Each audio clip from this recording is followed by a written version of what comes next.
This came out about a week ago, and I know it's old, but you know what? Let me have my fun. Here we go. Decision 2024. The debate we were all hanging on. Have a choice. At their most powerless point since World War II is the path back in Colorado, aligning themselves completely with newly convicted felon Donald Trump, or going in a different direction, purging the party of people willing to work across the aisle, or being open to compromise. That is the choice for voters in the Republican primary for Colorado's 4th Congressional District. From the suburbs of Douglas County to the Eastern Plains to Loveland, it's the safest Republican seat in Colorado's congressional delegation. The winner of this primary could be the face of the Colorado Republican Party in the years ahead. Tonight, the candidates debate. This is Decision 2024, live from 9 News. Welcome to Next Presents, the race for Congress. Okay, you know what? 9 News? Your presentation of this primary debate is immaculate. As like a local news station, this is an immaculate presentation. I'm incredibly impressed. I've seen a lot of these debates.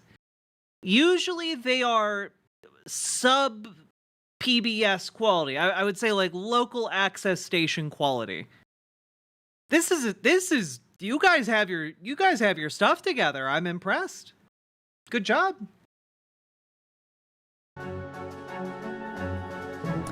Thank you for joining us tonight. I'm Kyle Clark. And I'm Marshall Zellinger. We'll be with you for the next hour, along with the 6 Republican candidates running for congressional district.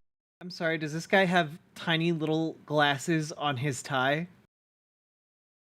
Or does he have tiny little glasses on his tie that match his real glasses? I know that this isn't like the most important thing. His tie clip, his glasses. I know, it's adorable.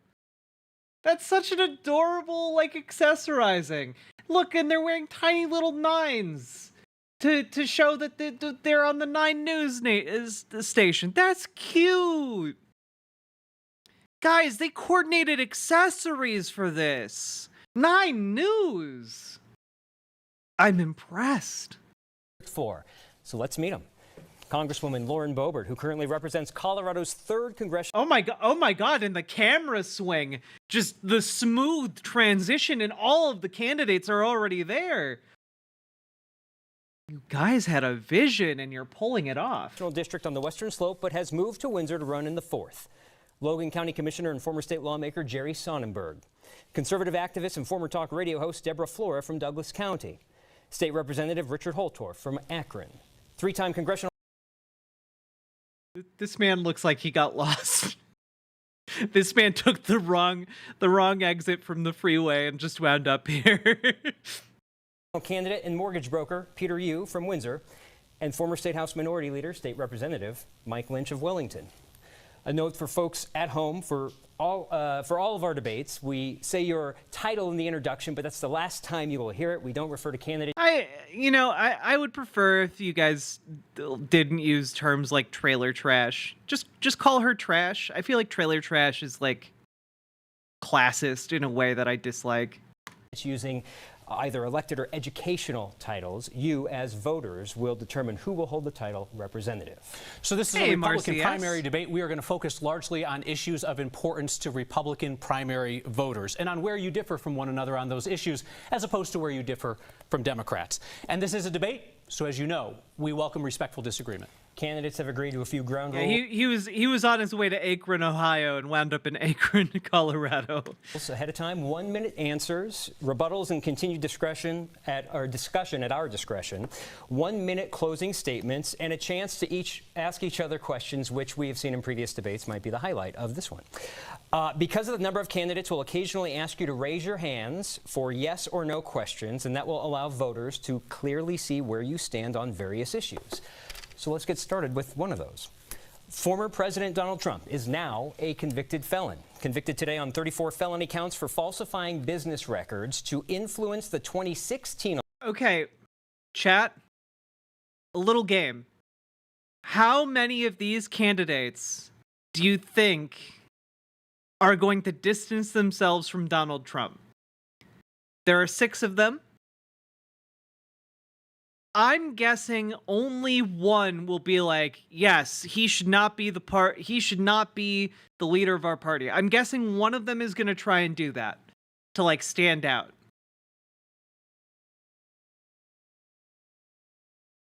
Election by covering up a hush money payment made to a porn actress after an affair. Please raise your hand if you intend to vote for Donald Trump for president, even though he is now a convicted felon. Absolutely. Oh, damn. Everyone on stage is raising their hand. I thought for sure we'd get like one of them, like this guy or this guy. I was kind of banking on this guy, to be honest with you. Damn. Mr. Holtorf, you have said that Republicans will continue to lose in Colorado if you are hogtied to Donald Trump. You've said Colorado is not a Trump state, and that won't change. Saying those kinds of things these days can get a man labeled a rhino and run out of your party. So I'm curious, are you saying that you would defy Donald Trump's wishes and vote against any of his priorities in Congress, or just not? These are good questions. This guy is, oh my God, they're asking actual questions here. I think we're gonna get actual like debate. Also, it kind of looked like they're all hogtied to Trump. Not talk about him as much. Well, thank you, Kyle, for the question. Let's talk about. I was trying to get to Akron, Ohio. Donald Trump being convicted in a lower court. That's certainly going to get appealed. I do support Donald Trump, but let's remember what happened in 2020. Donald Trump didn't win this state. So does that mean Donald Trump does not control the state and have supremacy over the state? I would say that there's more unaffiliated voters in this state, and the unaffiliated truly outnumber the Republicans. So we need to understand the dynamic of this state. I'm a big supporter of Donald Trump, believe me. But Donald Trump is running for president, and we need to understand that Colorado has its own unique issues, and we need a representative, Kyle, that's going to represent Colorado and the eastern 21 counties in Colorado. Not somebody that's going to follow Donald Trump around and do everything that Donald Trump wants. And I think Donald Trump has great policy, and I plan on supporting those when I go to Congress. Now, you mentioned being hogtied. Have you learned how to safely and properly secure some shibari fastenings so that people maintain their circulation and don't feel too much pain? Luigi Del Puerto from our partners at Colorado Politics has a question about electability for Ms. Boebert. Lauren Boebert, an internal poll released by a Democrats campaign shows him leading you by 14 percentage points in November. I'm sorry. Is this guy's name Luigi?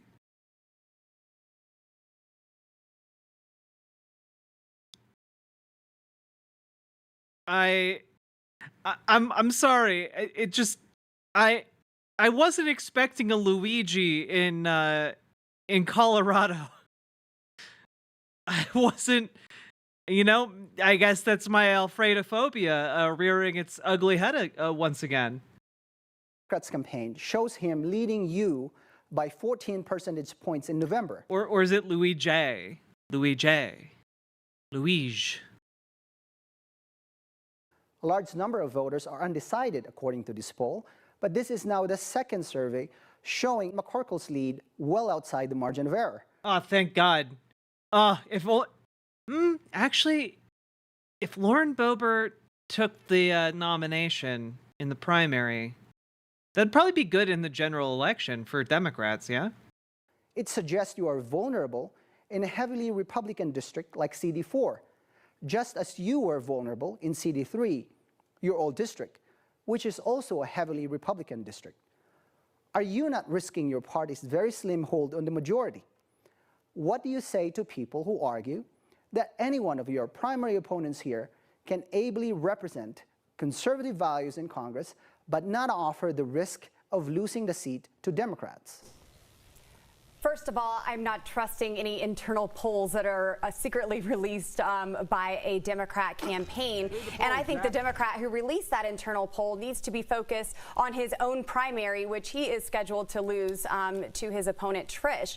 We have a special election that is taking place in Colorado on June 25th, and she has a huge advantage being the Democrat nominee for that special election. I do believe that Greg Lopez will ultimately win that special election, and we all need to get out that vote. In Colorado's 3rd district, we did have a very close election, but we also had 50,000 Republicans not show up to vote.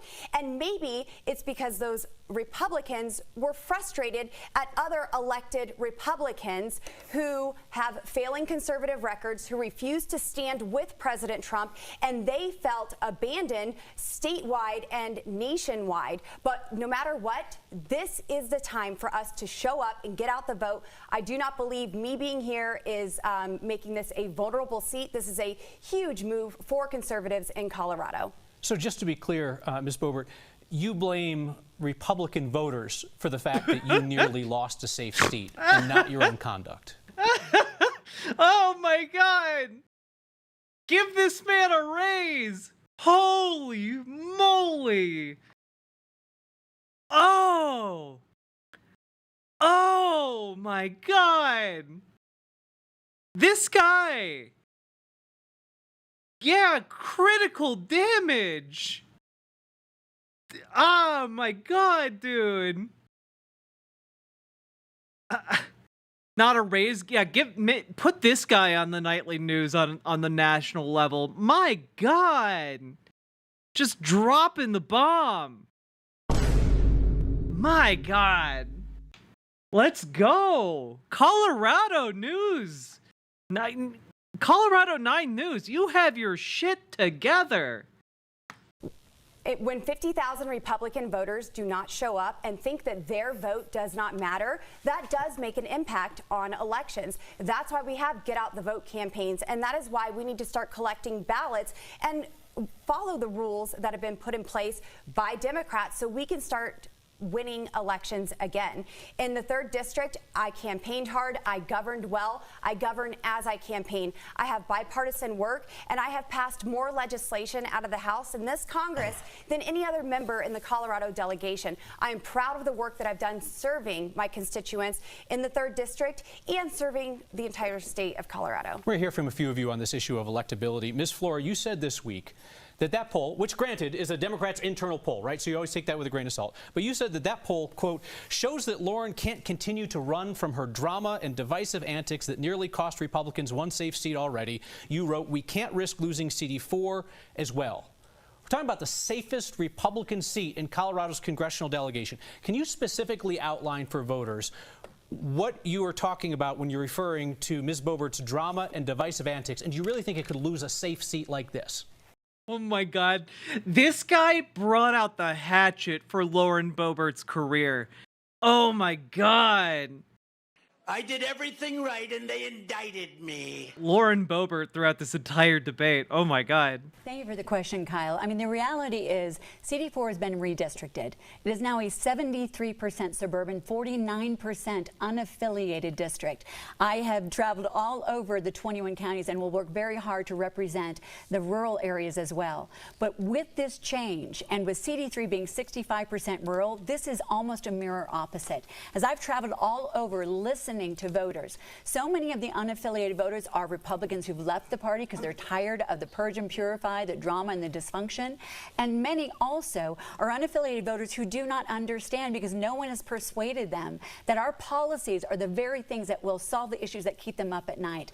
I do think it is vulnerable. I think the day of that will never happen in Colorado is long gone. And I think it's time that we have someone in this seat, which is one of the reasons why I'm running, where we can rebuild the party. Party, where we can make it the big tent again. We can invite people to join us, and we can persuade our neighbors that we don't see them as the enemy. We see them as someone we want to represent and help solve the issues that are important to them. Ms. Flora, thank you. I will note you chose not to describe what you're saying as drama and divisive antics, but you spoke to the composition of the district. Mr. Holtorf, you come from the other end geographically of the district, so to speak. But do you share Ms. Flora's view that the safest Republican seat in Colorado could be up for grabs if your party nominates Ms. Boebert? So, Kyle, thank you for the question. Colorado's electorate has changed. We need to accept that. Colorado used to be a red state. Then it became a purple state. Some people claim that Colorado is now a blue state. If you look at the state house that I served in, 46-19, back in other Akron. If you look at the elected officials in there. So yes, we have to be sensitive to the changes of Colorado. Ladies and gentlemen, we're here to serve Colorado. We're here to serve CD4, whether they're unaffiliated, whether they're Republican. And if you're elected to CD4, you're here to also serve Democrats in the district. And I feel I'm ready to do that. So yes, you bring up a very good point. And we need people that can lead.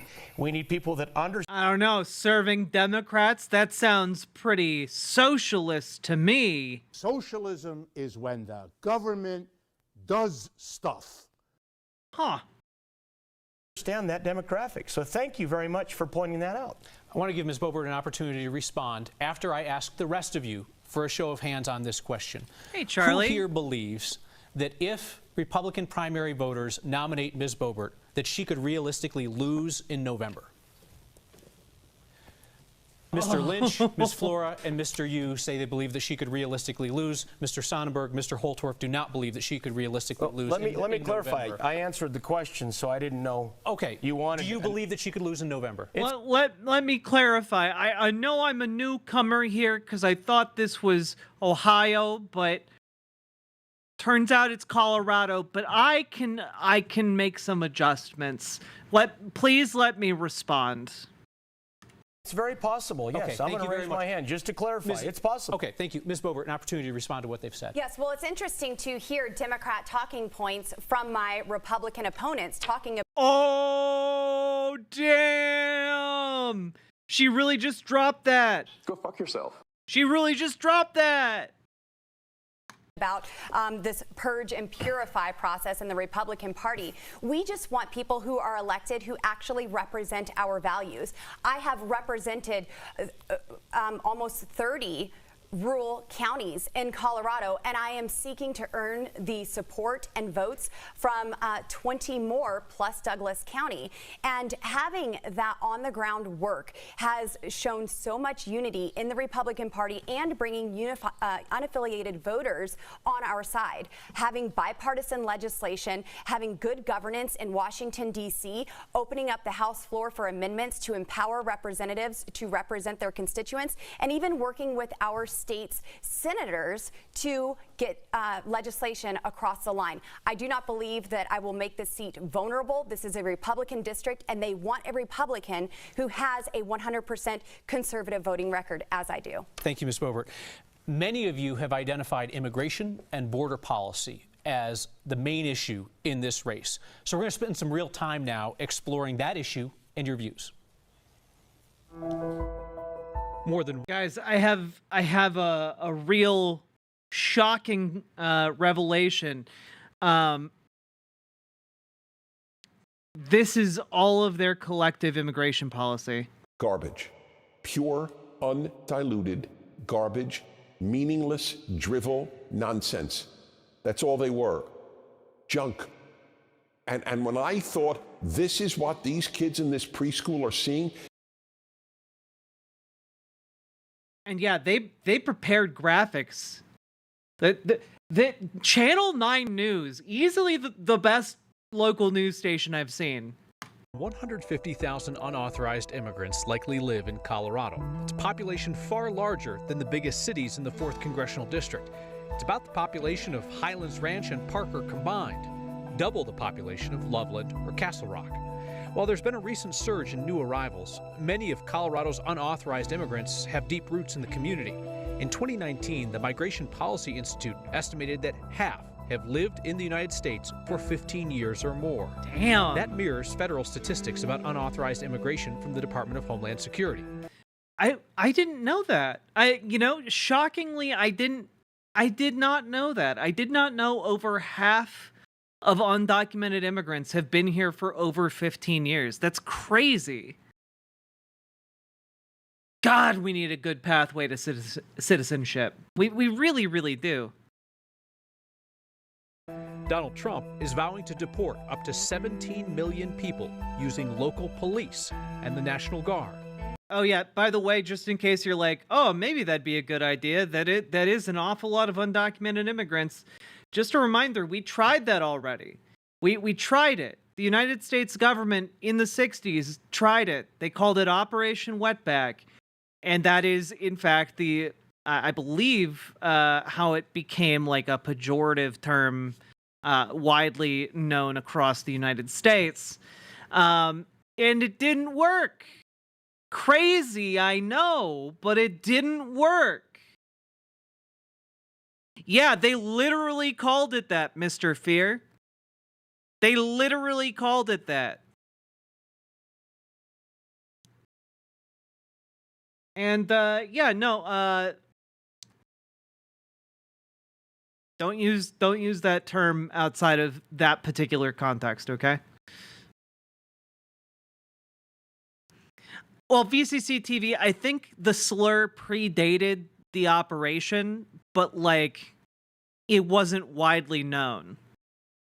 I think it was like more a colloquial term, like just kind of like I think it arose organically, whatever that means in that context. But yeah, the widespread usage was from the government operation. And possibly the U.S. military. 1954. Okay, thank you. Ms. Boebert, you're running an ad right now that says deport them all. That would be an enormous, unprecedented government. Yeah, by the way, just in case, deporting 17 million people is quite literally an ethnic cleansing campaign. What you are proposing is a systematized ethnic cleanse of America. For no benefit. It does not help us to deport 17 million people, half of whom have been here for longer than 15 years, raising their children, ripping apart families. It's evil. It is on its face, bold-faced evil.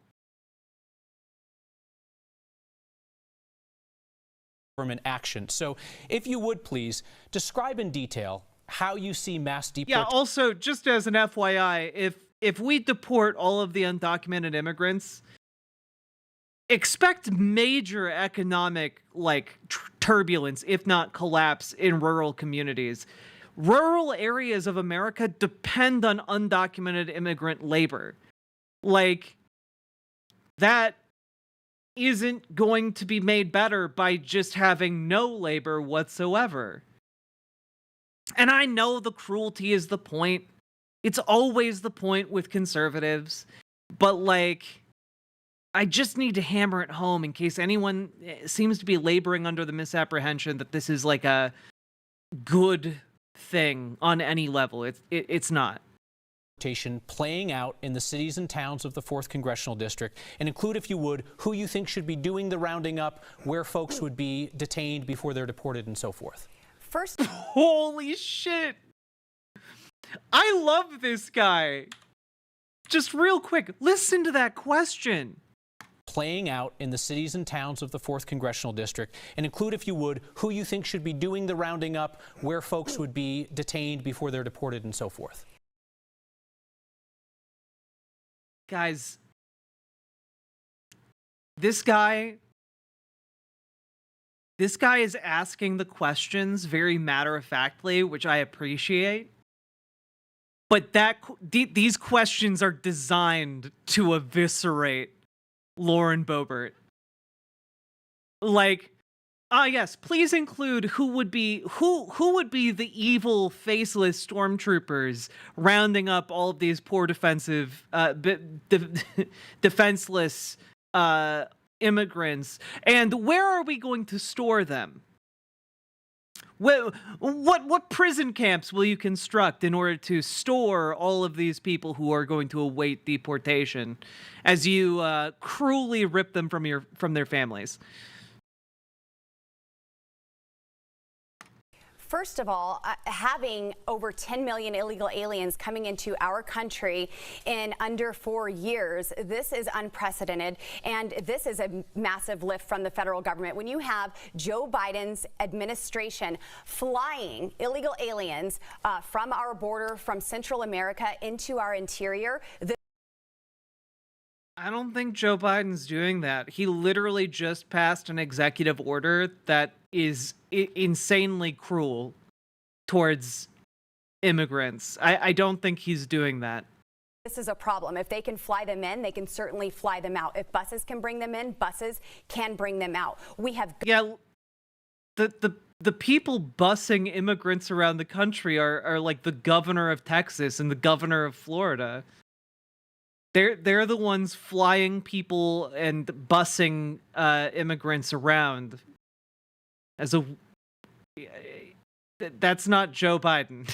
Got to secure the border, and Congress needs to use the power of the purse as leverage to get that finished and actually secure the southern border. We are impacted by this in Colorado with fentanyl overdoses, with having to defund our... Hey, just as an FYI, most of the people bringing fentanyl into America, the vast majority of them are Americans. They're not undocumented immigrants. In fact, just going to point this out, hospital employees tend to be disproportionately white, and turns out fentanyl's just in hospitals because they use it for patients. So I'm just throwing this out there. Making the connection to undocumented immigrants is just not, when it comes to like drugs, it's a non-starter if you're actually interested in any kind of fact. Law enforcement officers, our firefighters, these are important jobs where funding is being cut because of the illegal aliens and the invasion that is taking place. This is a humanitarian crisis. We need President... If there's an invasion taking place, who's invading us? What country? Who has declared war on us? Oh, it's not that? Oh, that's crazy. Okay. So you're just using words. You're just yapping. Trump back in office to ultimately see this through. But I take this so seriously that I led the charge to impeach Joe Biden for his dereliction of... But you haven't answered who's going to be rounding up all of the immigrants in Colorado, and where are they going to be kept? Duty at the southern border. I'll note that you didn't make any attempt to answer the actual question, which is... Yay! Oh my God! Oh my God! Absolutely devastating. The moderator. Guys, every debate could be like this. Every single debate could be like this, with people insisting on the questions being answered. It's so good. Just, oh my God. Who should be doing this? It would be an unprecedented government action. Who should go into Windsor or to Parker? If the federal government is flying them in and busing them in, they can bus them out. They can fly them out. And certainly we have... So, yeah, but that's still not answering the question, who's going to be rounding them up? Have agents that can help assist in that. But before anything else, we have got to... Where are they going to stay? There's not going to be daily buses or planes leaving to deport people. Secure the border and shut it down. I have talked... When you say federal agents, do you mean just Border Patrol, if just we need to ICE? use Or are the you talking National about Guard, whatever it takes to keep our country safe. Mobilize the National Guard in order to arrest undocumented immigrants in Colorado. Insane. Actually insane. about local police, as Mr. Trump has said? Anything to get our country back to some sort of normal. The normal in our country includes undocumented immigrants. Is fine with me, and whatever President Trump puts out there. Yeah, they need to come arrest your abuelita, all right? Your abuela is just too dangerous. We need the National Guard. I certainly will talk with him and help enforce that. Thank you very much. As you referenced, you introduced articles of impeachment against the president for his handling of the border. That move was blocked by Republican House leadership. They sent it to committees and said, the inquiry was sent to committee. It was not blocked. It was blocked by sending it to committee, so you didn't get the full House vote that you wanted. No, I so did get a full House vote, and it was sent to committee. I apologize. This is going to be a long evening if you speak over the facts. Okay, say it right. So a question for everybody up here. Damn, dude. Perfect composure. Guys.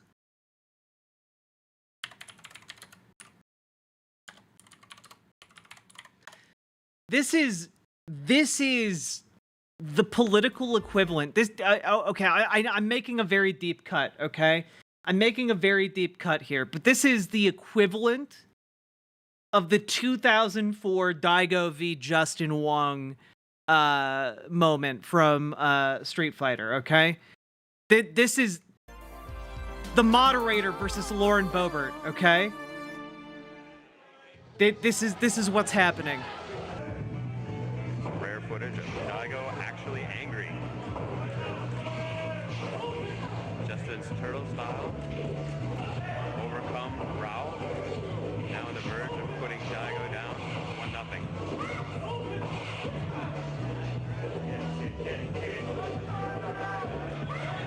Daigo the Beast! The Moderator!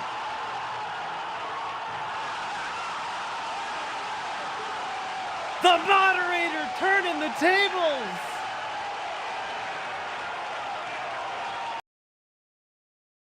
Anyway, esports are pretty cool sometimes. Parried every kick from Chun-Li.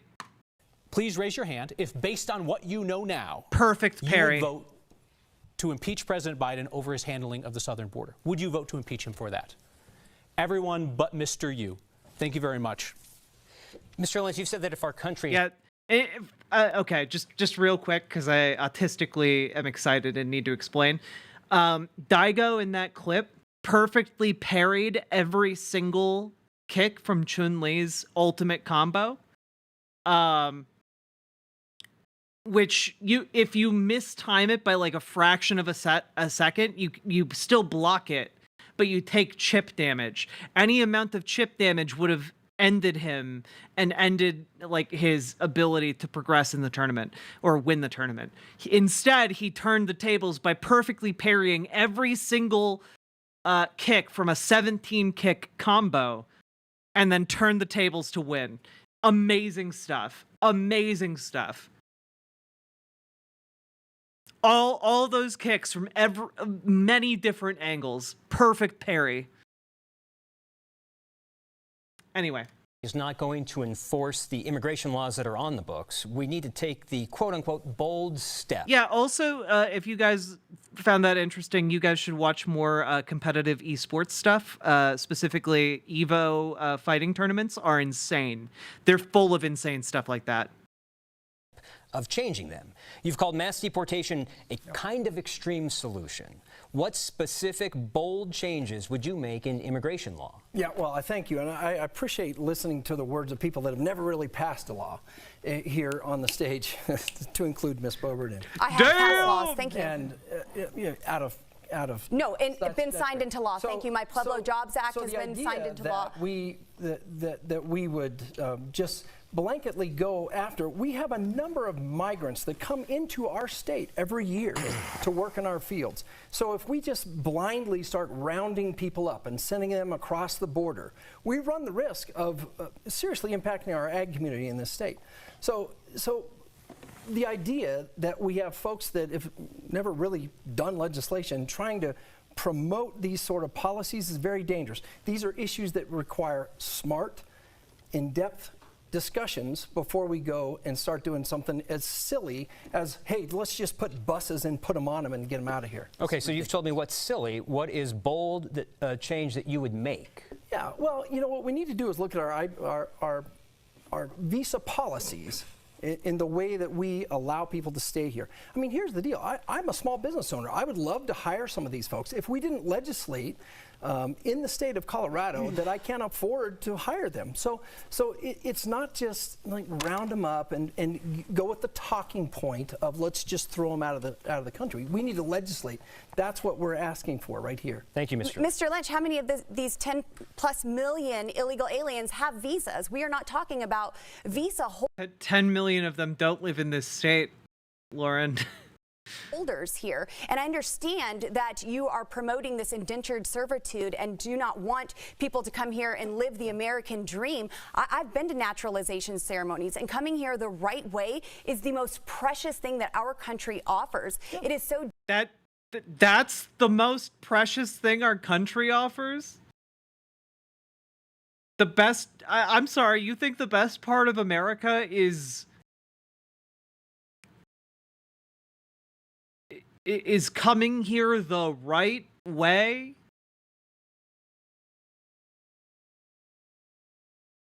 Uh-huh. Generous that we allow 1 million immigrants to come into our country, and they take that very seriously. Yeah. And for you to stand here and just say that you need workers, I think that that is gross, and it is nowhere near on point. You're talking about visas, and that system is broken and needs some repair. But these 10 million illegals. Hey, sure, and you know what? You know what we could do that'd be a lot easier. You know what we could do that'd be a lot easier than deporting 17 million people? We could offer them a pathway to citizenship. We could just do that. The thing you think is the most beautiful thing on earth. You actually are in a position where you could champion a pathway to citizenship that would then not necessitate deporting 17 million people. That's kind of the thing at the center of all of this, which is that you could just change the system to allow all of the undocumented immigrants that currently reside in our country, half of whom have done so for over 15 years. You could just make it so that those people have a pathway to citizenship that they could pursue as opposed to deporting them. But, you know, that wouldn't appease your fascist sensibilities, I suppose. Do not have them. Congresswoman Boebert, I would love to see, Congresswoman, your legislation that you've done to do this. What is it? Because you have passed nothing. We are in divided government, and I have passed legislation out of the House of Representatives. I work in the House of Representatives, not in the Senate, and I'm not in the executive branch. But I have passed legislation to secure our border. No legislation. Yes, I have. And to defund sanctuary cities. I have passed over 70 amendments to the House floor, a process that I fought to make available in the House of Representatives, something that hasn't happened in over. I'm not gonna lie. I think she's taking some critical damage here. I think there's some critical damage is being done here. My God. Real quick, folks, we have now been going for 4.5 hours. If you've been enjoying the stream, please hit the follow button on Twitch, hit the subscribe button on YouTube, like the YouTube stream. That's very important. And please keep hitting the subscribe button. We need to grow our channel as fast as we can. And is that chip damage? Yeah, I think she's taken some chip damage. And please, folks, consider dropping those sweet, sweet subs and donos, because this show is brought to you by viewers like you. There's no way I could do it without you. So thank you to everyone who's donated this stream. I very, very, very much appreciate it. Because we don't want to have Mr. Lynch, thank you very much. Mr. boxing match here. Mr. Holter, there's a question coming for you. Hold on a second. we're talking about jobs, right? Workers, right? But workers hold jobs, right? Jobs mean a lot to people, whether you are in this country legally or not, right? And also, jobs matter to the overall economy. A question on this for Mr. Sonnenberg. You have also called for mass deportations, and let's talk about that economic impact. So economists have said that Trump's plan would deport about 4.5% of the American workforce, and that would likely cause a recession and inflation as that many workers vanish out of the economy.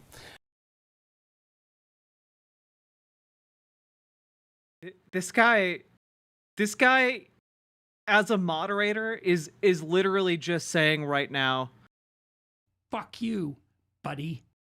Just straight to this man's face. A CU Denver economist says that those jobs support jobs that are held by Americans. So some number of Americans would lose their jobs if you were to deport 4.5% of the American workforce. And that would be happening at a time when unemployment is near a 50-year low. Do you believe that mass deportation outweighs those economic risks? Thank you for the question, Kyle. And quite honestly, when it comes right down to it, mass deportation that I'm talking about is shipping the ones that have been bussed into Denver, bus them back out and getting them back out. And to answer the question earlier, absolutely. What? What did that mean? What?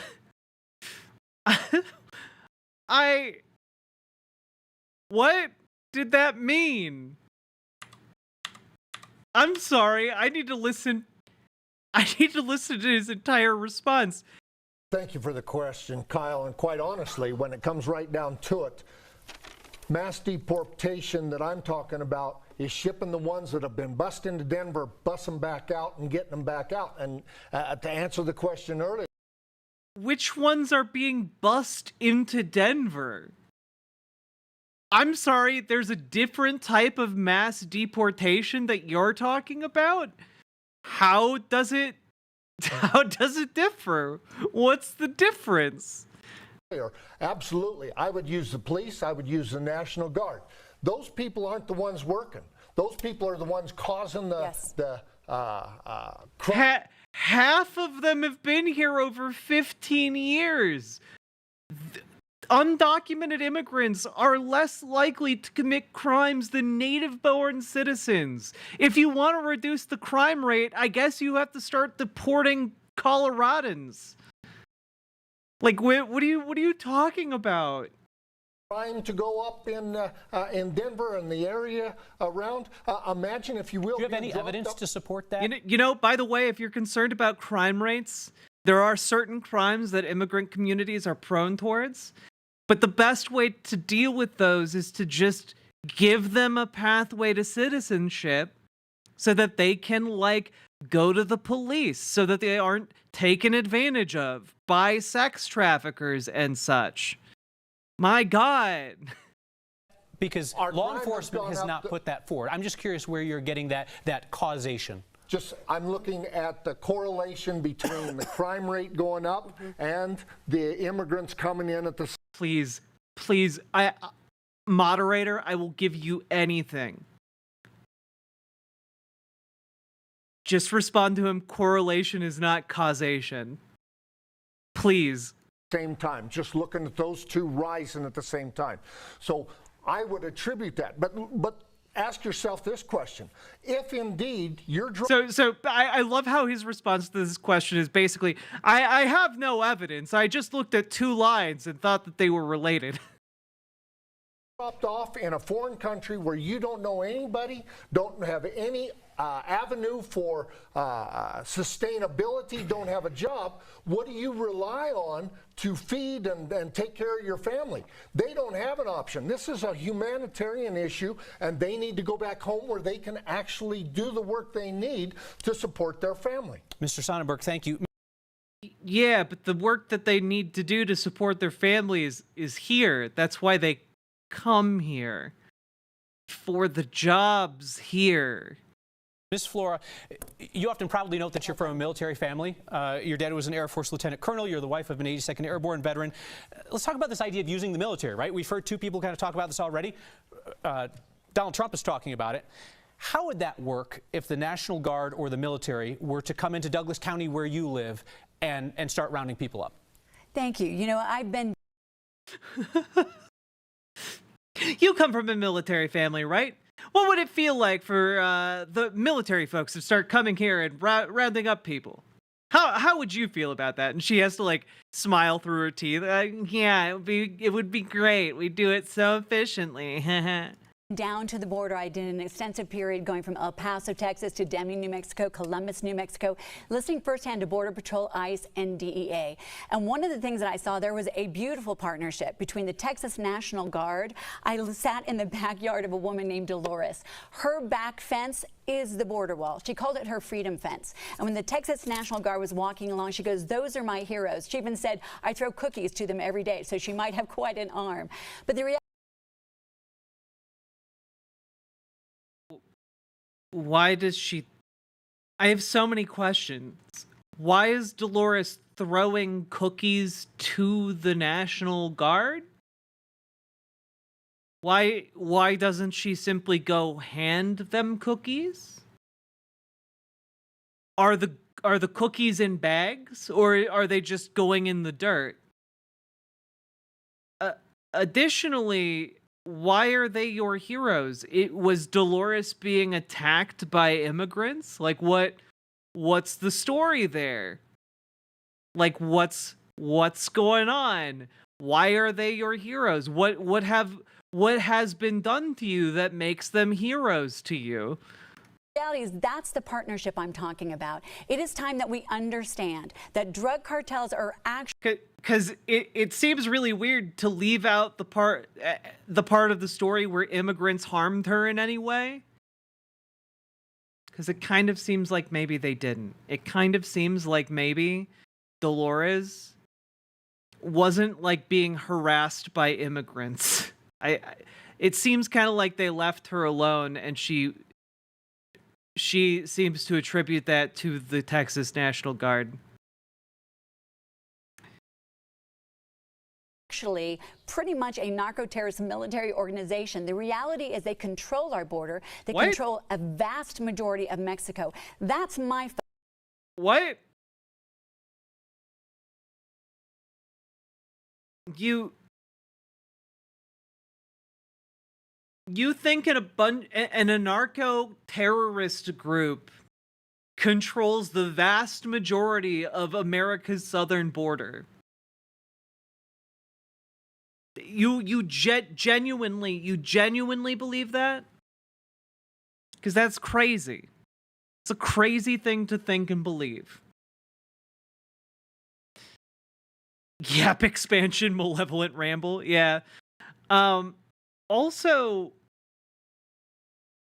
can't help but notice here, a lot of talking about the border, and I don't know if you guys know this, just a basic little lesson here.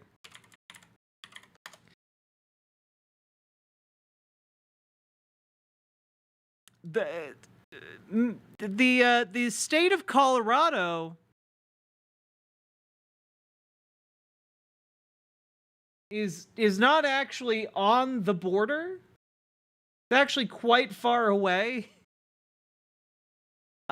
So are you guys sending your National Guards down to the southern border? Like what? How does any of this have anything to do with how you would feel about the National Guard in Colorado rounding up people? I mean, good for you. You went down to the border for some reason, but that's not going to help you in Colorado. Focus when it comes to the use of military. It's already working very well with the Texas National Guard. It's time that we allow our great men and women to focus on our #1 national security issue, which is our southern border. And then we can address the humanitarian aspect of it, which is a disaster here as well. Just want to clarify.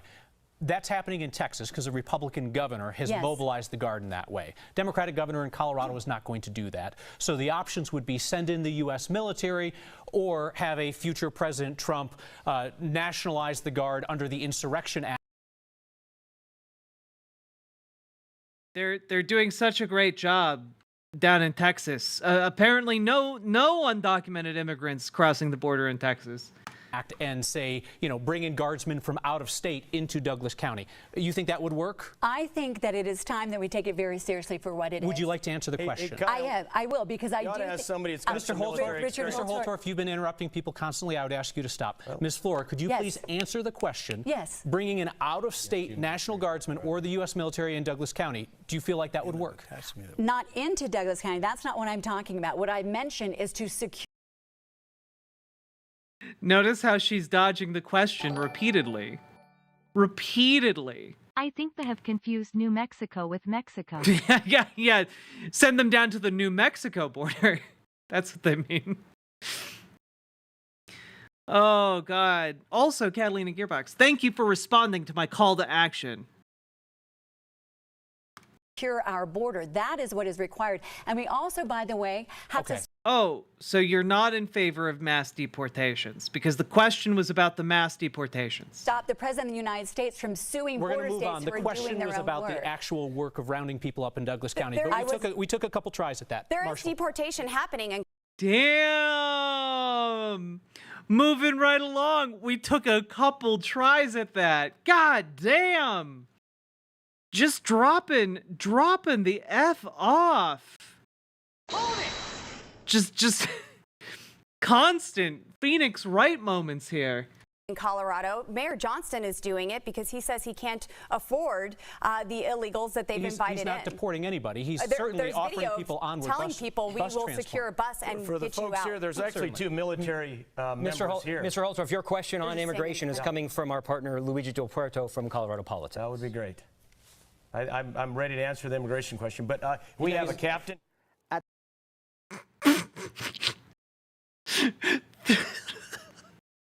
They cut his mic. They cut his mic. This is gold, chat. This is gold. At the Colorado State Capitol, you worked on... Yes, his name is Luigi Del Puerto. Immigration issues. You introduced a measure to repeal the state's so-called sanctuary laws. Say you were in Congress at the time that a bipartisan group of lawmakers pushed for a comprehensive approach to America's illegal immigration problem. That proposal, among its many provisions, would have given the Department of Homeland Security emergency authority to shut down the border if the encounters reached a certain threshold. Yes or no? Would you have voted for it?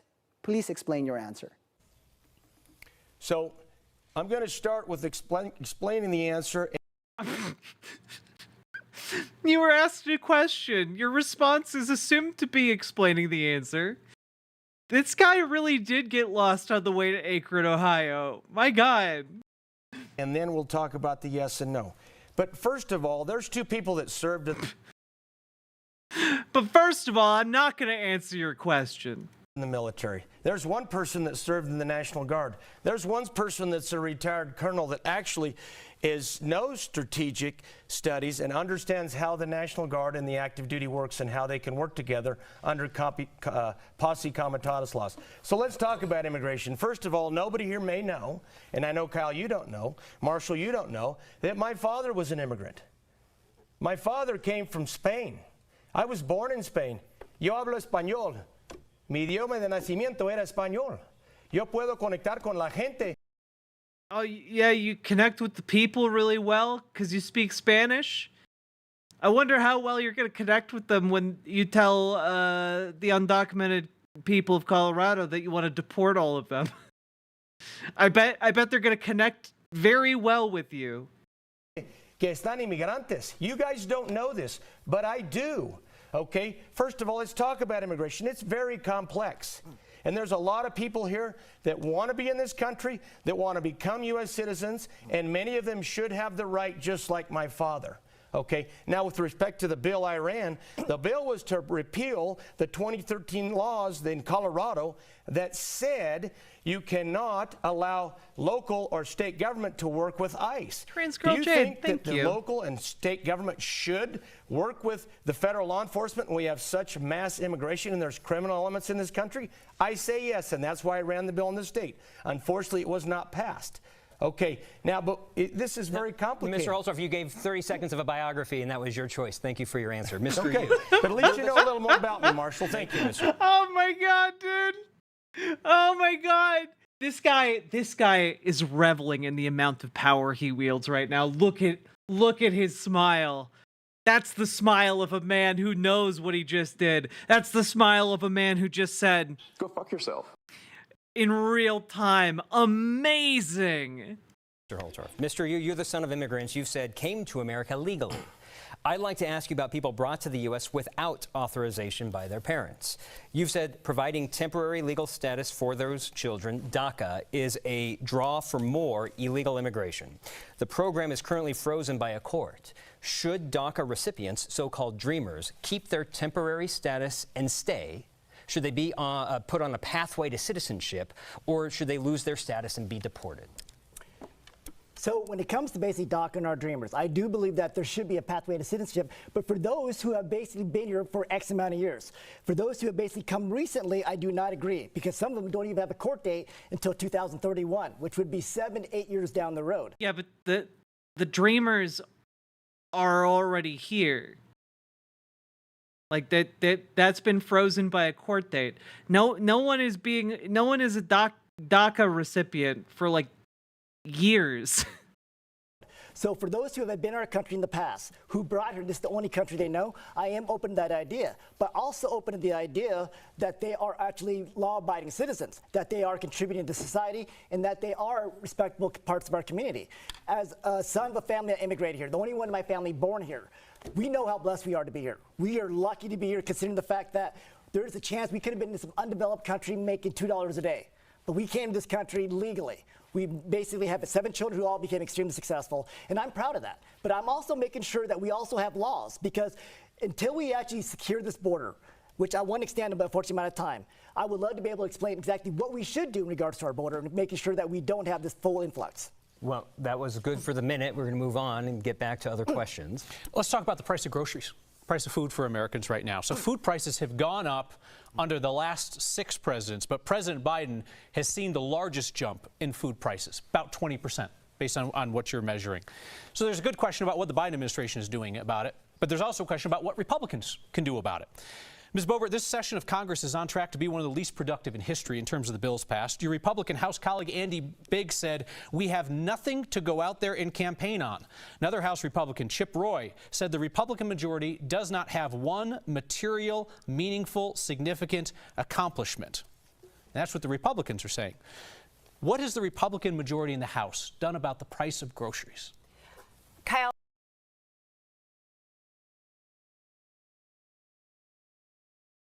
Kyle knows very well that they have done exactly jack and shit. And I love that he's asking this question. Kyle cannot be stopped.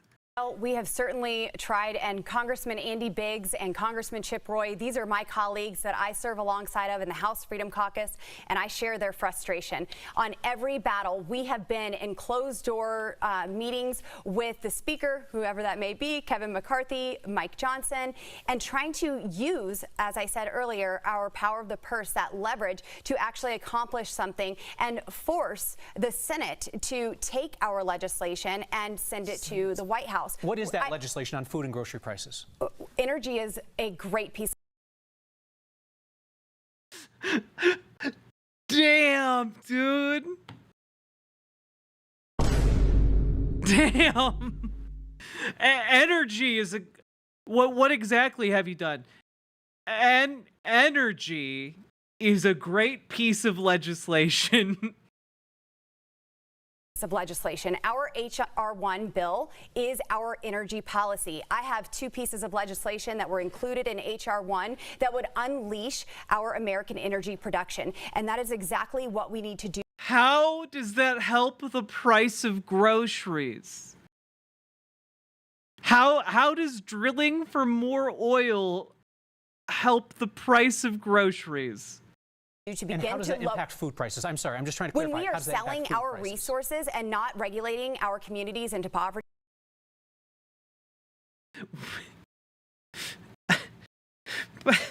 that has no relation. And not relying on yeah, we could eat the oil. Our foreign adversaries for our energy production, then we are unleashing our nation's full potential for economic development and prosperity, and it would lower inflation. So this is one. So it does nothing for food prices. Thank you. Huge step that we could do, but also take care of the reckless spending in Washington, D.C. Thank you very much. My favorite part of the debate's asking each other questions here. We're going to start this off with Mr. Sonnenberg. You get to ask one of your colleagues here a question.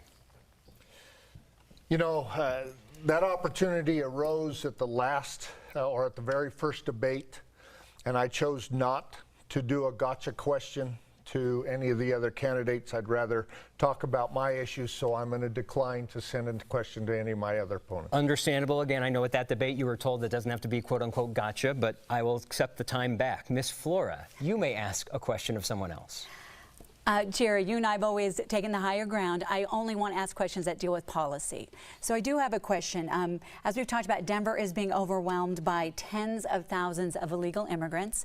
They're lured here by the promise of food, housing, cell phones, and even driver's license. I've heard this talking point so many times.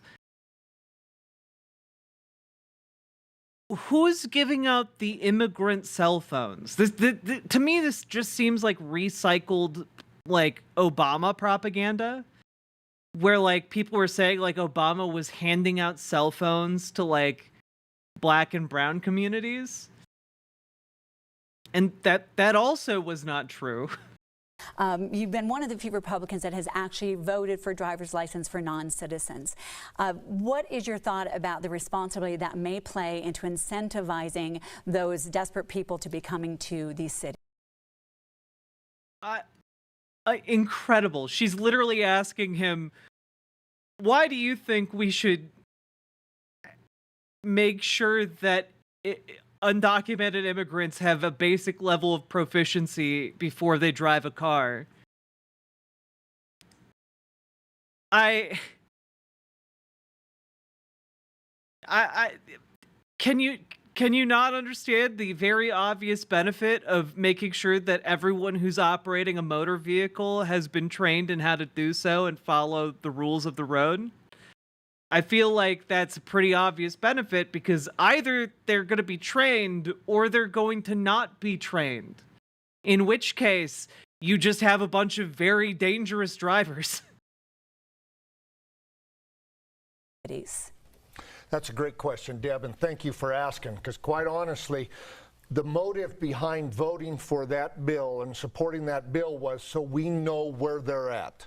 We know who's here. Oh, they're not free iPhones. They're basically shit-tier phones, so immigration agents can track them and call them for court appearance dates. Gotcha. That makes sense.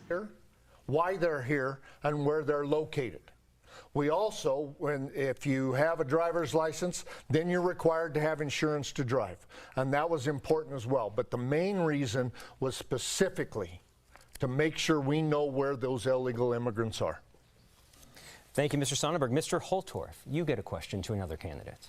Thank you. Appreciate the opportunity, and I will take this time to ask a question. You don't have to say that. You can just ask the question. Thank you. I will now enunciate properly in order to facilitate the asking of a question to one of my opponents. This guy is the white purred happily, and I can't understand how he made it this far. In my 5 years in the state house, I passed 38 bills. You got elected. You've been elected before? My God. Signed by the governor in a majority Democrat House and General Assembly. I know what it means for a bill to be passed and signed by governor or president. So for Ms. Boebert, how many bills did you prime sponsor? I said 38, I prime sponsored, not co-sponsor, because you can co-sponsor post facto. Anybody can put their name on a bill after it passes. How many bills did you prime sponsor in the U.S. Congress that actually were signed by the President of the United States? So thank you so much, Richard. You know, it's interesting that you're touting the legislation that you have passed. You also say that you are a no-nonsense conservative. Well, I think the voters back home should know that a no-nonsense conservative should not have a failing Liberty score. We have the Independent Institute who scores Nobody knows who that is. Representatives for their legislative record. The answer to his question is 0, but she's waffling for time. She's yapping. And if you are not voting how you campaign, well, then you get a negative impact. And I'm the only person. Would you like to answer the question, or would you like to talk about Liberty Thank scores? You. You can answer the question, ma'am. It's okay. Will. So, I asked a very specific question. Please answer. One of my favorite pieces of legislation that has been signed into law is my Pueblo Jobs Act that creates at least 1,000 jobs in Pueblo, Colorado. We worked to incorporate the BRAC process, so nearly $7 billion in that seems like an extremely niche bill. Infrastructure would not be bulldozed and go to waste. But there are also many other pieces of legislation that I've passed through the House. And it doesn't matter if it's passed through the House. If the president doesn't sign it, ma'am, government, and I'm not going to compromise my principles to just pass a bill that does not honor. I feel like we need the "What Is a Bill" song from Schoolhouse Rock. I feel like Lauren Boebert would benefit from that. I'll give you one more opportunity if you would like to answer his question, which is the number of bills you've prime sponsored that have been signed by the president. So my Pueblo Jobs Act has been signed into law. A number, please. That is one. Got it. Ms.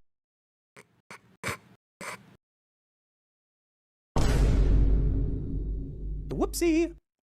Flora, you've called on all parents to pull their children out of public elementary and middle schools, and last week the Colorado Republican Party told parents to pull their children out of all public schools. If parents were to take your advice seriously and pull all the kids out of public schools, what would America without a public education system look like? You know, the situation, Kyle, is I'm very proud of the work that I've been doing on school choice. That means other I'm very proud of the work I've been doing on school choice, which is why I think no one should use public schools. We're going to encourage school choice by taking away public schools. Choices than just government-controlled schools. And I have to say, it's one of the things I've been fighting for, parental rights, school choice, which benefits many. And it's a very personal situation for me. Our daughter was diagnosed with autism, and she began to struggle going from a straight-A student to almost...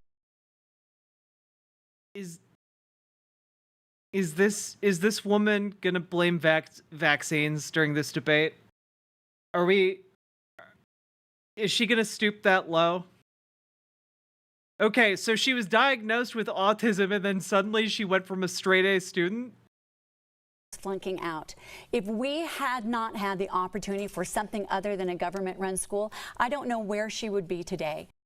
Wait, how did your daughter go from being a straight A student to almost flunking out? Because you're kind of making it sound like your kid was doing fine and then was diagnosed with autism and then was not doing okay. She's an autistic martyr mom? Yeah, kind of seems like it. My goal and my statement for that was it is the right of every single parent, and I will stand for the right of every single parent to have that same choice for other opportunities. And wait, you can already do that. You can already take your kid out of public school and homeschool them. That's already a thing you can do. By the way, many of the failing public schools, the people who are most trapped in it are underprivileged children who are trapped by their zip code. I've worked with many organizations. Yeah, but you know it isn't going to help? No, it isn't going to help there? Making the only viable options for good schooling schools where people have and families have to pay tuition. That doesn't help at all. You're just making private schools. That have begun to work on school choice, because no child should be without the opportunity to flourish and the right of their parents to choose the best education for them. So that's the work that I've done, and that was the vein of that comment. Okay, I was hopeful for an answer about what would happen if folks followed your advice and pulled all the kids out of public schools, but we'll leave that for another conversation. Just dropping the additional. Go fuck yourself. You didn't answer my question. Mr. Lynch. Yes. You resigned your position as House Minority Leader after your drunk driving arrest surfaced this year. And my question is not about what you did while drunk, which for anybody who missed it was speeding up I-25 at 90 miles per hour so fast a trooper thought that you were trying to race him. Then you reached for your gun during the traffic stop. You asked the trooper to call the State Patrol's lobbyist. Then you asked him to keep the arrest out of the media. Holy shit. Holy shit. Oh my God. Oh my God. We have a murder. We have a straight up murder on our hands. I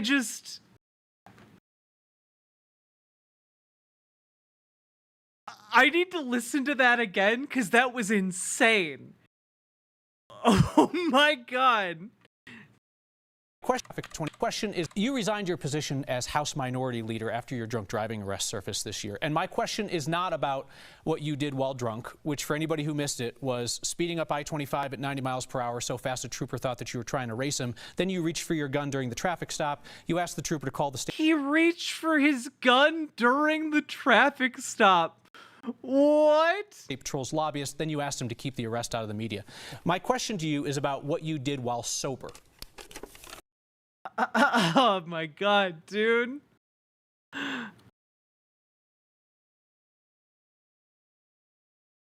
Wow. You did not disclose your drunk driving arrest to your Republican colleagues when they were considering you for leader and electing you. Yeah. What does that tell voters about your judgment? Well, thank you, Kyle, for that. I mean, I think this is a little bit of you guys being a little sore because you didn't catch this for, you know, quite some time. This was all public knowledge, right? So I didn't disclose. Well, really, it's all you being salty about my behavior. Yeah, I think, you know, I think the entire moderator question might indicate that he has bad judgment. Yeah. Hide anything from anybody. And I'll be honest with you, I had 2 seniors in high school at that time, and they didn't need to go through that publicity. I also was not even elected to that position at that time. So, you know, that was a personal decision. No doubt, I own that. That was a bad mistake. Should not have done it. Was it a mistake not to tell your colleagues when they were considering you for leader, knowing that you had something so big and embarrassing in your recent past? Yeah, I don't think so. I mean, this happened, you know, at a time that was, you know, this was before even we had theater incidents or anything else that was embarrassing to folks. And so.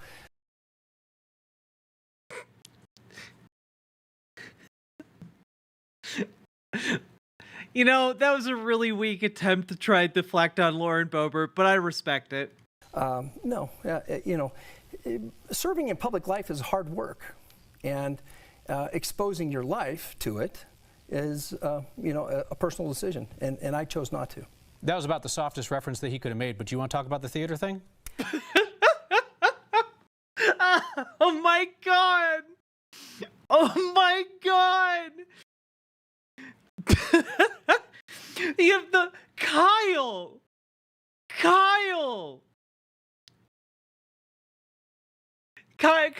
Kyle's just like, well, I mean, he really pulled his punch there, and I don't respect it. But you want to talk about the theater thing where your boyfriend at the time you gave him a handy in a crowded public theater during a showing of Beetlejuice?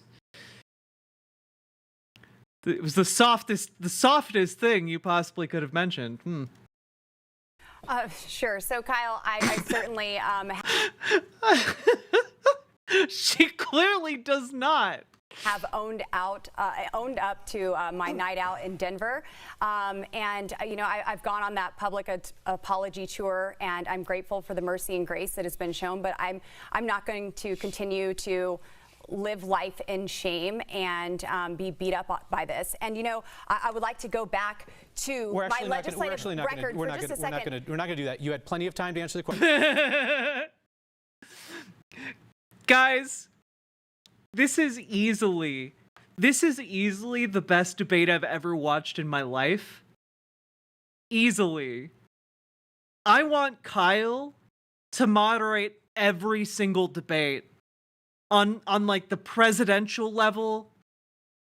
Like, get rid of Wolf Blitzer. I never need to see or hear of him again. It's all about Kyle now. Kyle's our man, okay? He's the one holding their feet to the fire, all right? Amazing stuff coming out of Kyle. Yeah, for the first time in history, a moderator is winning the debate. Question you chose not to. That's fine. I just want to make sure. And you have apologized for the theater incident. I certainly have. And I just want to make sure. Did you apologize for the behavior that went on with you and your date or the vaping, or did you apologize? Or pardon me. Or did you apologize for lying to voters about what you did that night and the disrespect that you showed to service workers that night? What specifically were you?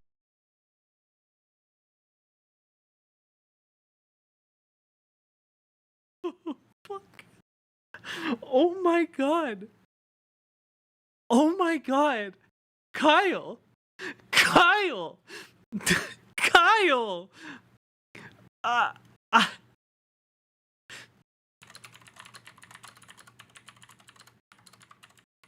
I just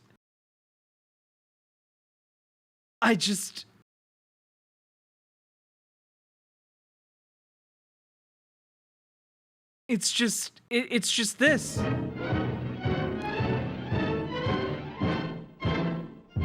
It's just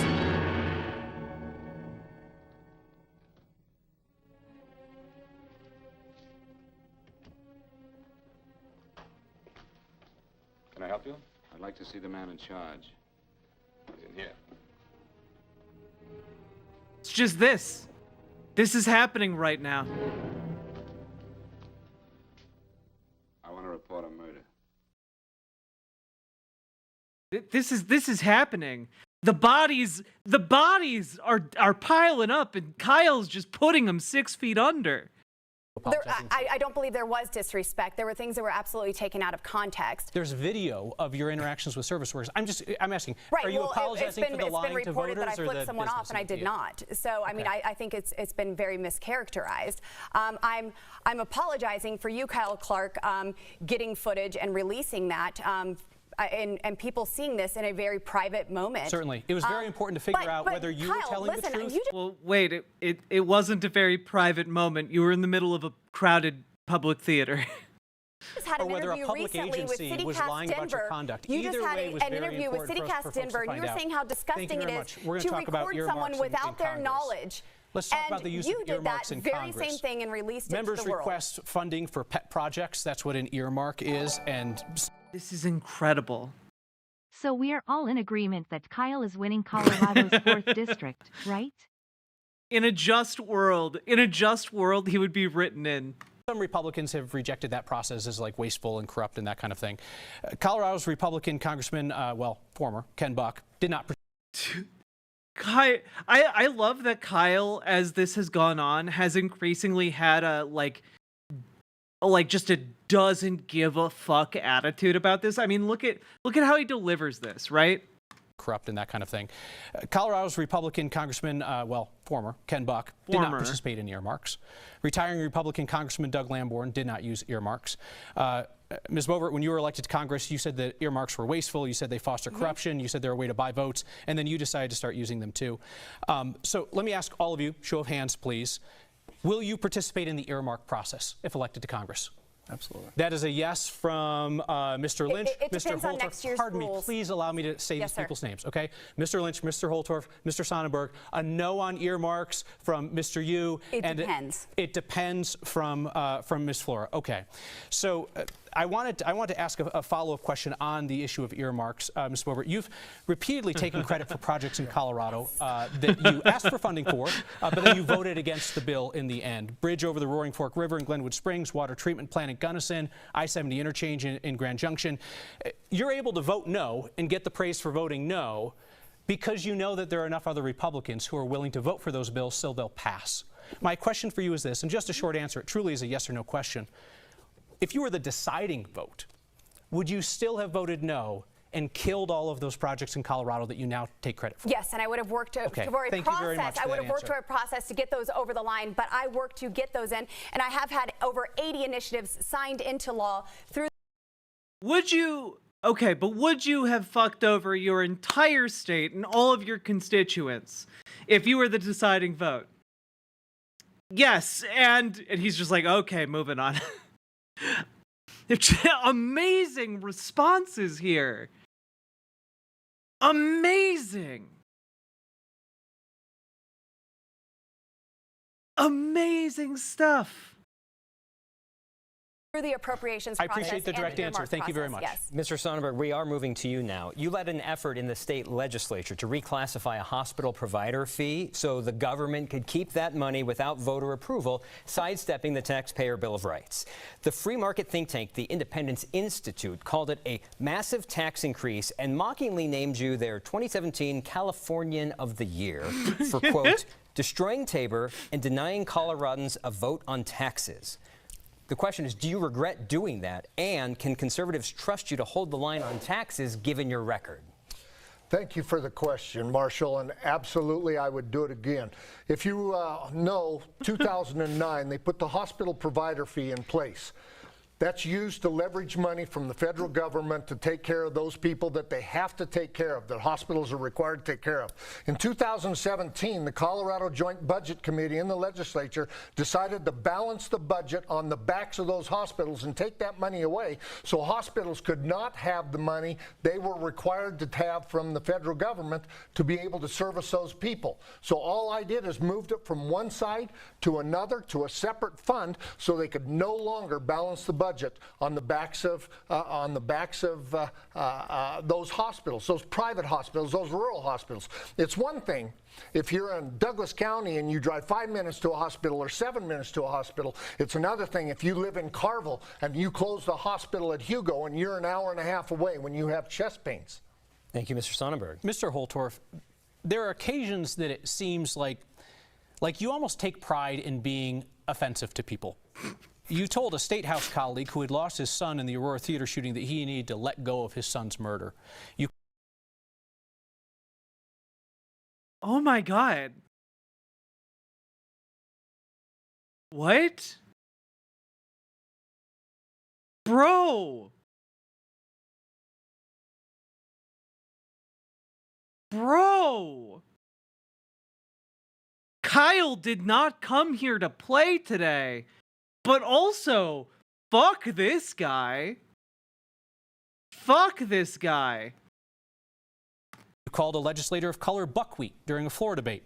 You suggested that people with disabilities are like people who took the risk of running with the bulls in Pamplona. And you suggested that Miss Boebert dresses like a prostitute. Do you regret saying any of those things? And why do you talk to people like that? Cal, thank you for the question. Most people know that I'm a straight, no-nonsense conservative. Yeah, that doesn't mean that you tell someone to get over their murdered son. And I say things that oftentimes are misinterpreted or misunderstood. I don't think there's a lot of room for interpretation on many of those. But with respect to one incident, Representative Ortiz, who I was talking to, Eastern Texas country boy, Eastern Colorado country boy, we're friends. We serve as co-chairs in the State House on the Veterans Caucus, brothers in arms. So he was not offended by that comment.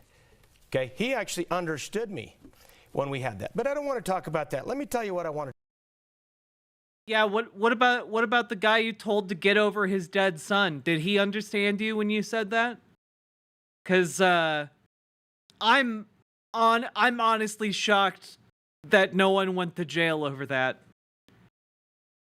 Over the fallout from making a comment like that. To talk about. Well, actually, no, this isn't free swim. I ask a question, you answer. Please allow me to finish. Let me just ask you. The question was, do you regret saying any of those things? And why do you speak to people that way? Do you regret saying that Miss Boebert, a sitting congresswoman, dresses like a prostitute? So allow me to.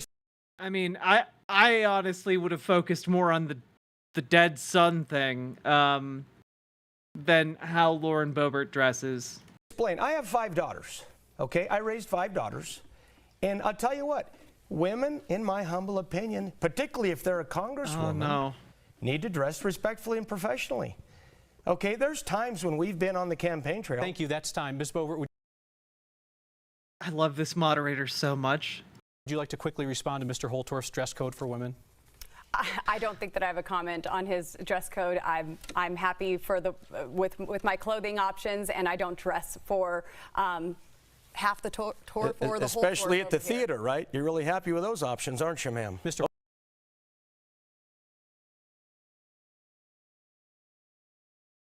Damn. Those were awesome. Thank you, Mr. Holdorf. Thank you. Thank you. Colorado Republicans are split on whether our elections are rigged. I'm going to ask for a show of hands on a question asked of Republicans in a recent CU YouGov survey. Please raise your hand if you believe that elections across the country will be conducted fairly and accurately. I'm sorry, did you say across the country? Across the country. Okay, thank you. Not one hand is raised. Wait, I'm sorry. What was the question again? I'm sorry. Raise your hand. None of them can answer the question. I love that all of them, because they all have to, right? They all have to say that across the country it's going to be rigged. But here in the good state of Colorado, there is no possibility of rigging this election. It's the Republicans have to keep making this play, and it's so silly every single time. And if you think elections across the country will be conducted fairly and accurately. Were they?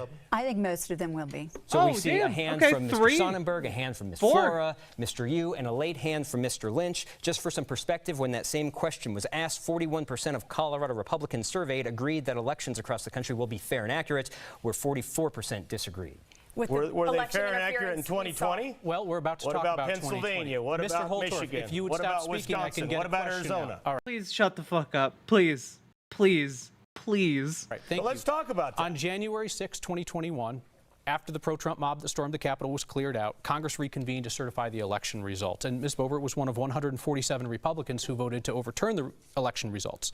So I'm going to ask you each in turn, knowing what you know. As for Boebert being called asterisk, well, her theater escapades seems to speak for itself. Indeed. Now, would you vote the same way that Ms. Boebert voted then to overturn the 2020 election results? And I'm going to start with Ms. Boebert. Knowing what you know now versus what you know then, would you change that vote or would you vote the same way? Please just a yes or no so we can get to everybody. Okay, thank you very much. Mr. Lynch, would you vote the same way? You would not have voted to overturn the 2020 election. Mr. Holtorf? No. Mr. Sonnenberg? No, I would not have voted to overturn the election. Ms. Flora? I would not have voted to overturn. Mr. Yu? No. All right, so just for the record, Ms. Boebert voted to overturn the 2020 election. Objected She's the to only the one Electoral there. College certification. I love that this guy, literally the previous question was like, what about all these other states that were rigged in 2020? Oh, would you have voted to overturn it? No. The only one up here who said that she would also make that same vote today. Let's do some more candidate questions, please. Mr. Lynch, it is your turn to ask another candidate a question. Well, Richard took all my thunder, but let me step back. Go ahead. So I don't care what you say. All of this is public, Congresswoman. 0 bills passed, 24 votes missed, fewer comments, and I appreciate the fact that you have taken over my campaign slogan of delivering for Colorado. But can you tell me how you actually have delivered anything? Yes. For the state of Colorado. Thank you. That has been signed in and is actually actionable from what you've done. I understand that Democrat congressional campaigner Adam Frisch, you have his old campaign manager. And these are her talking points. I get that, but we're not at zero. These are facts. We are not at zero for legislation passed. I have passed my. It's Googleable. Let's let her answer the I have passed my Pueblo Jobs Act that's been signed into law, but I've also passed over 80 other initiatives that have been signed into law. One single standalone bill is not the only way to get something signed into law, and I have over 80 Just absolutely pulling the same dodge maneuver over and over and over again here. Initiatives that have been signed into law, whether that be through the amendment process, the appropriations process, or through the congressionally directed spending. And I have brought back almost $100 million in infrastructure and water projects to Colorado. Water storage in Rangeley, Colorado, $5 million there. I have advocated for the South Bridge in Glenwood Springs, Colorado for 3.5 years, and they were able to get a huge chunk of money, and the former mayor came to my office to thank me for my work in ensuring that that was done, and also the congressionally directed spending that went prior to that. We got another minute of something you wanted to answer, and Mr. Lynch gave you the opportunity to do that. Mr. Yu, your question for another candidate. So I believe in taking a high road like Mr. Sonnenberg does as well, but I feel like I need to justify one of my previous answers. And this is regarding, I knock on about 500 doors a day. I've spoke to almost 40,000 people. Is this a question so to the somebody? one question I have is for Lauren Boebert. I'm surprised because 90% of the people out there don't know any of the candidates, and that includes Lauren, which is a surprise, which I guess not because she's not really part of this district or have a connection. But what worries me is because I said earlier I do feel the seat's in jeopardy. The reason why is because unaffiliates and even moderate-leaning constituents do not know you, they don't like you, and are you ever going to make an attempt to talk to anyone outside the Republican Party? Don't know me. They don't know you and they don't like you is such a, you know what? I love the bluntness. I respect it.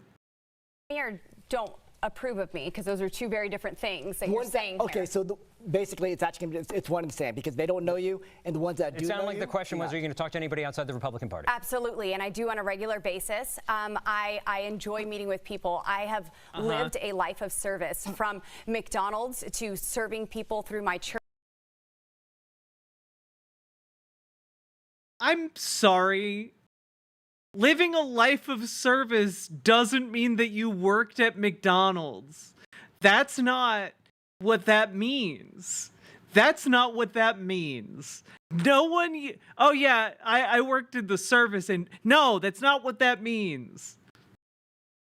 Church in the local jail, these at-risk women. And also in my restaurant, I love engaging with people. That is my favorite thing in life. And so I absolutely do connect and bridge the unaffiliated and the Republican voters. That is why I've been able to successfully get bipartisan legislation passed through the House without compromising my principles, working with Senators Bennett and Hickenlooper even to have co-sponsoring legislation in the Senate for my initiatives. And my legislation comes from conversations with people in the district, meeting with county commissioners, even in blue counties or blue cities, meeting with their council members. And that is where my legislative ideas come from. And I put pen to paper. To Bobert's credit, we know she created at least one job. In a theater. During a performance of Beetlejuice. Do we know that, though?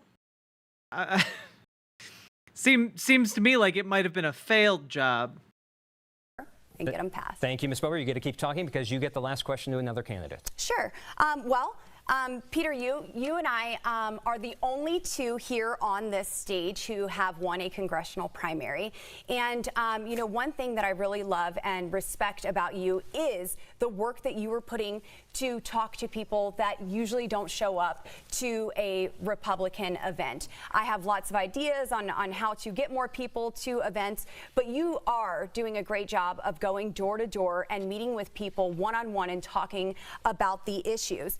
And so, Peter, my question to you would be, how do you intend to take all of that wonderful work that you're doing and communicating with unaffiliated... It was left unfinished.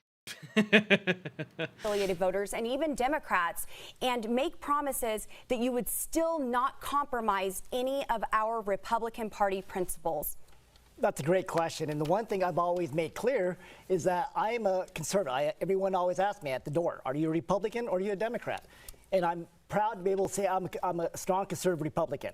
But I also want them to understand that it's amazing when you have conversation We all want the same thing, regardless of Republican or Democrat. We all want to make sure we have a good job, be able to put a roof over our head, be able to put food on the table, be able to take care of our friends and family. We all want the same thing. It's just a different ideology on how we accomplish those things. And this guy seems to be the least bad option on the stage. All of them are bad, but this guy is like the least bad one. Amazing when you spend half an hour talking to a Democrat who is screaming at you in their driveway, how you actually mend those fences, and you're actually able to come to a conclusion that, guess what, we actually do want the same thing. And I don't have to compromise, because guess what, we all want the same thing. It's just an ideology of teaching people exactly how things do work. And that's what's great about this. I have been told 1,000 times, Peter, I had no idea. How come nobody ever told me about that? Making sure people just learn a little bit really does build a lot of fences. In the last 2 seconds, Peter, are we in an ice age currently? We are. Thank you all. We are. Are we not in an interglacial ice age right now? Yes. I did not expect us to end there. Neither did I, Kyle. That was a very strange question to ask. Yeah, we're in an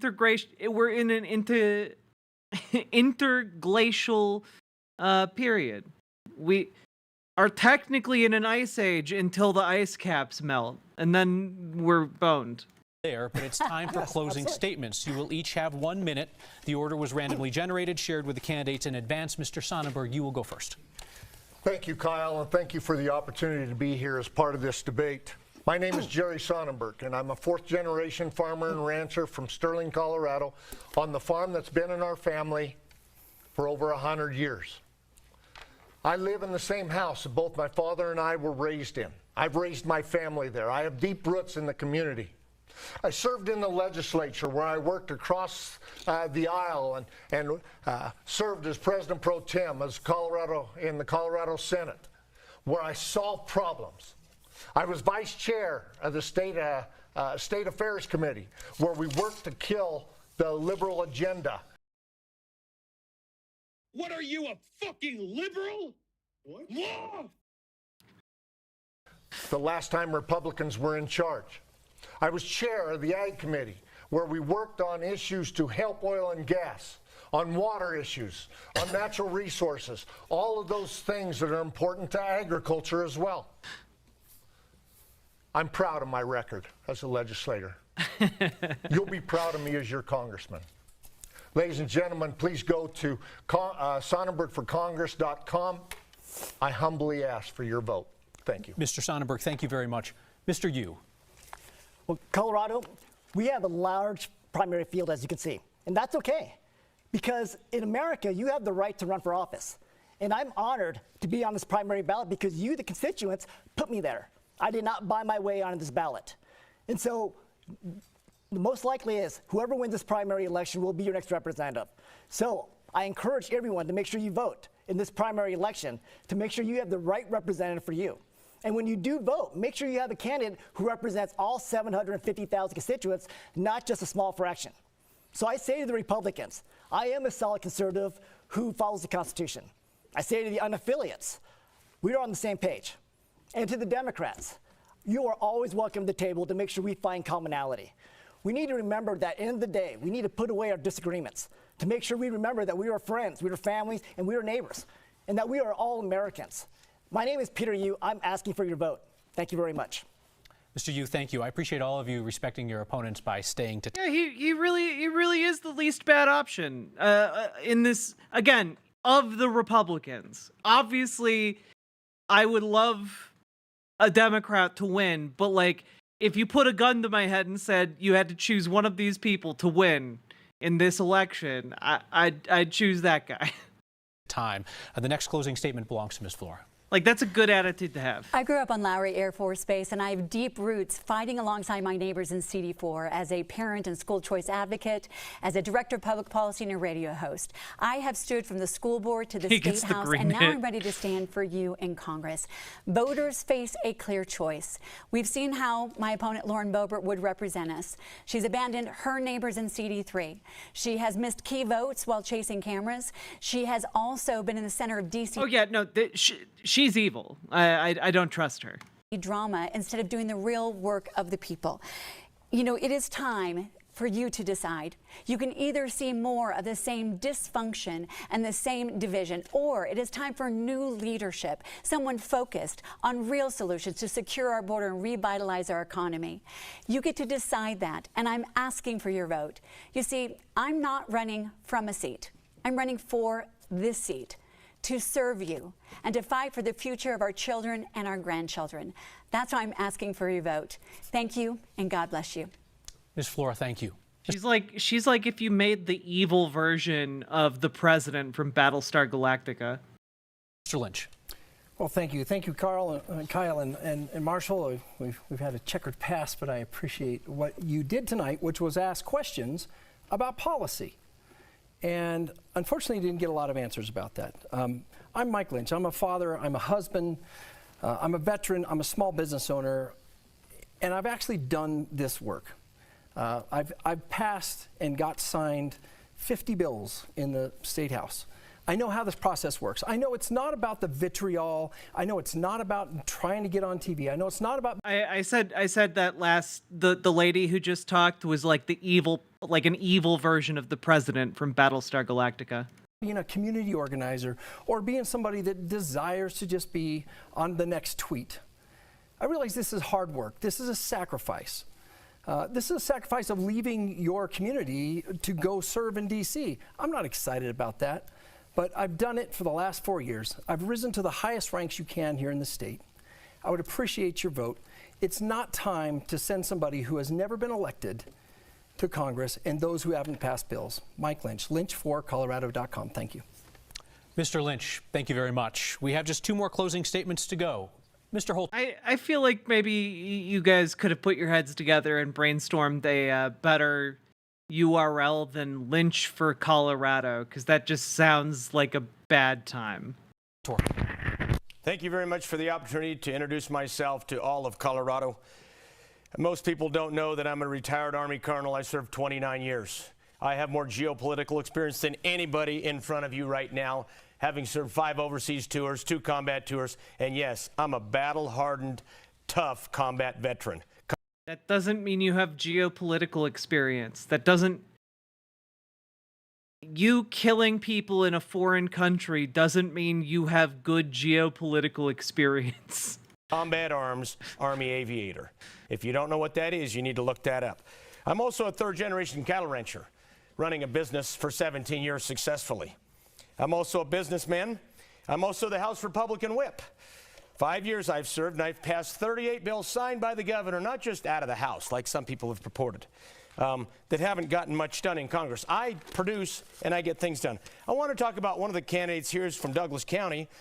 She lived in California for many years and then came back to Colorado. She has no experience in the military other than being a DOD dependent. That isn't service. I also want to talk about how she's never held an office to include school board. She ran for the U.S. Senate, failed, and now she wants to run for U.S. Congress. That's your time. So thank you. I'm Richard Holtorf, Holtorf4Colorado.com. Thank you. Thank you, Mr. Holtorf. Ms. Bober. Colorado, this is choose your fighter time. I have a proven track record. What? Sorry, just real quick. Did he say he was a combat aviator? He did. Can we do... Yes, here we go.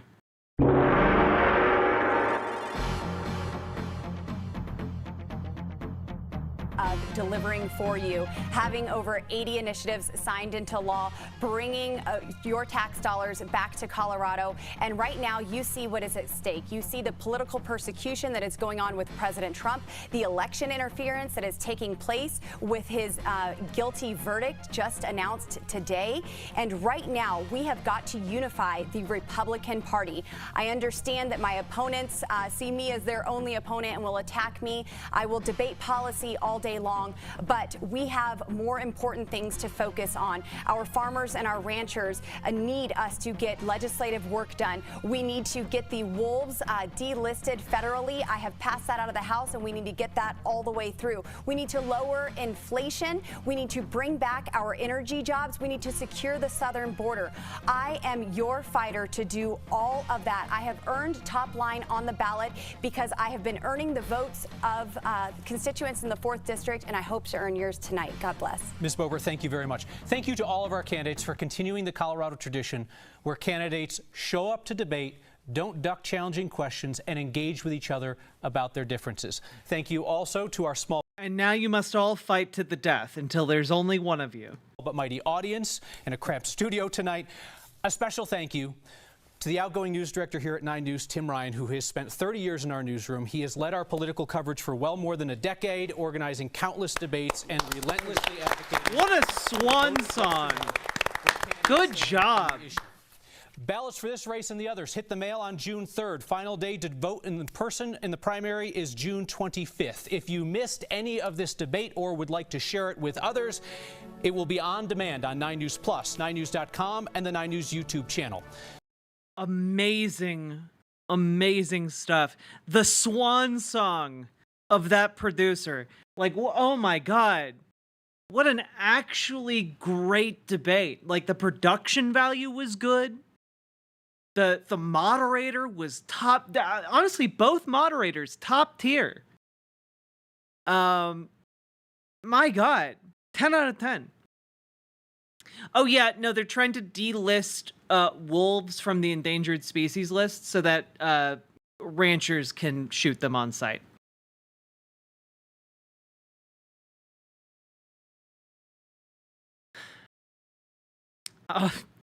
We will always remember Kyle, and maybe we can just start a campaign to tweet at, like, I don't know, CNN nonstop.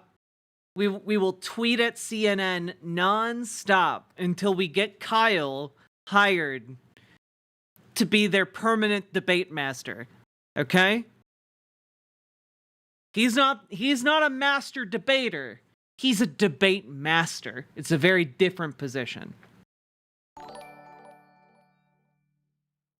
What is the moderator's Twitter at? I have no idea. All I know is he works at 9 News, and his name is Kyle.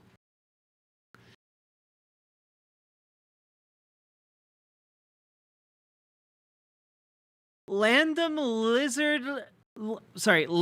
Lazy Lizards Lounge. Thank you very much for the raid. Welcome, Raiders. Also, folks, that was so much fun. It was so good. That debate was so good. That, like, made me excited.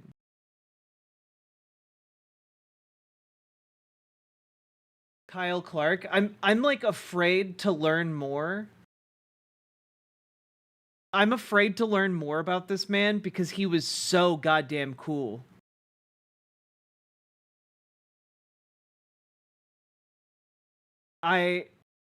He responds to viewer feedback. This is his pinned tweet, chat.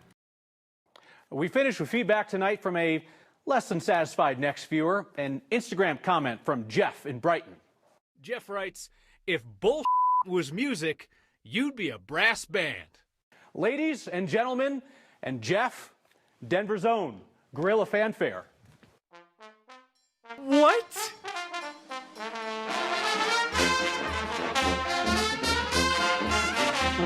Oh my God! Kyle! Kyle!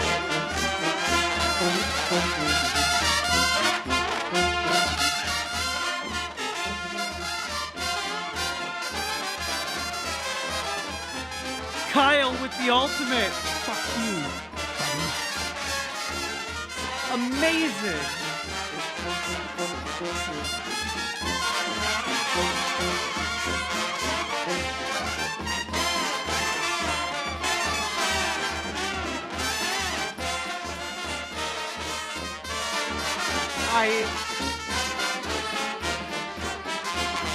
Literal brass balls. my god, dude.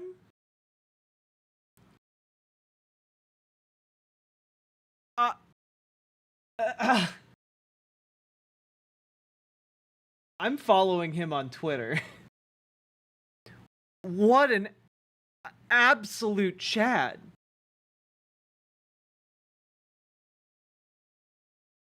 Is he single? It says he's a husband, so I'm going to assume no. Kyle Clark. My God. Impressed is an understatement. Get him on the show? Maybe I will.